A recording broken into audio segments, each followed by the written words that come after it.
What's going on, you guys? I'm Matt Paré, and this is the catch-up. First up, Major League Baseball is considering massive changes to its postseason format. Like your friend, who's about to get a dramatically different haircut after a really tough breakup to switch it up a bit. And just like that haircut, people think it's a bad idea. But unlike that haircut, people have actually been vocalizing their concerns.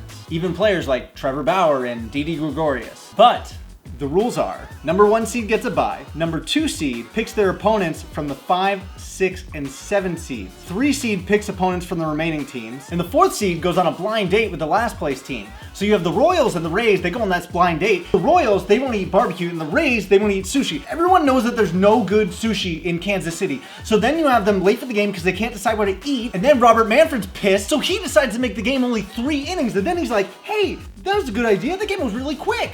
Why don't I do that again? And then every game's 3 innings. No, games will not be 3 innings, but the first round of the postseason would be a 3-game series all played at the higher seed's home park. And all these rule changes would make the postseason one of the most dramatic and emotional finales ever. But those are just rules that they're considering. However, they did announce some rules that are coming for this season. Rosters have increased to 26 players. They cut the massive September call-up rosters to 28 players. The time for managers to challenge a play has been reduced to 20 seconds. Only designated pitchers and two-way players are allowed to pitch, unless the game enters extra innings or the team is winning or losing by 6 or more runs. And finally, the rule that everyone is upset with, the 3-batter minimum. Goodbye, sidearm lefties with handlebar mustaches who throw 95% sliders but definitely have the best stories in the bullpen.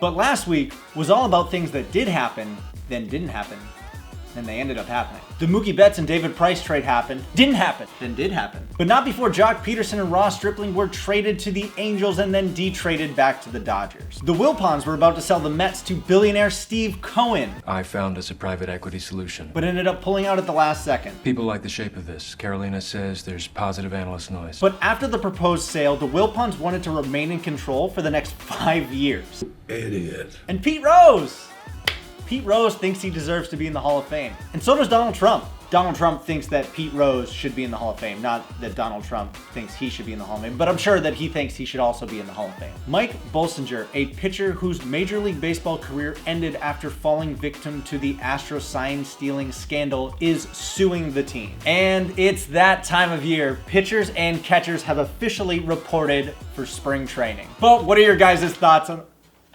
I didn't forget it. I do not feel the lack of the Astros apology story affected the outcome of this video.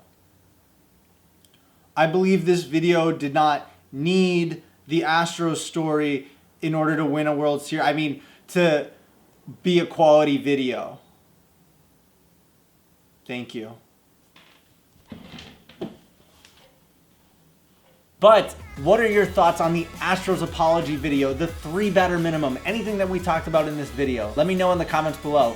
Let's talk about it. I'm Matt Paré, and you're all caught up.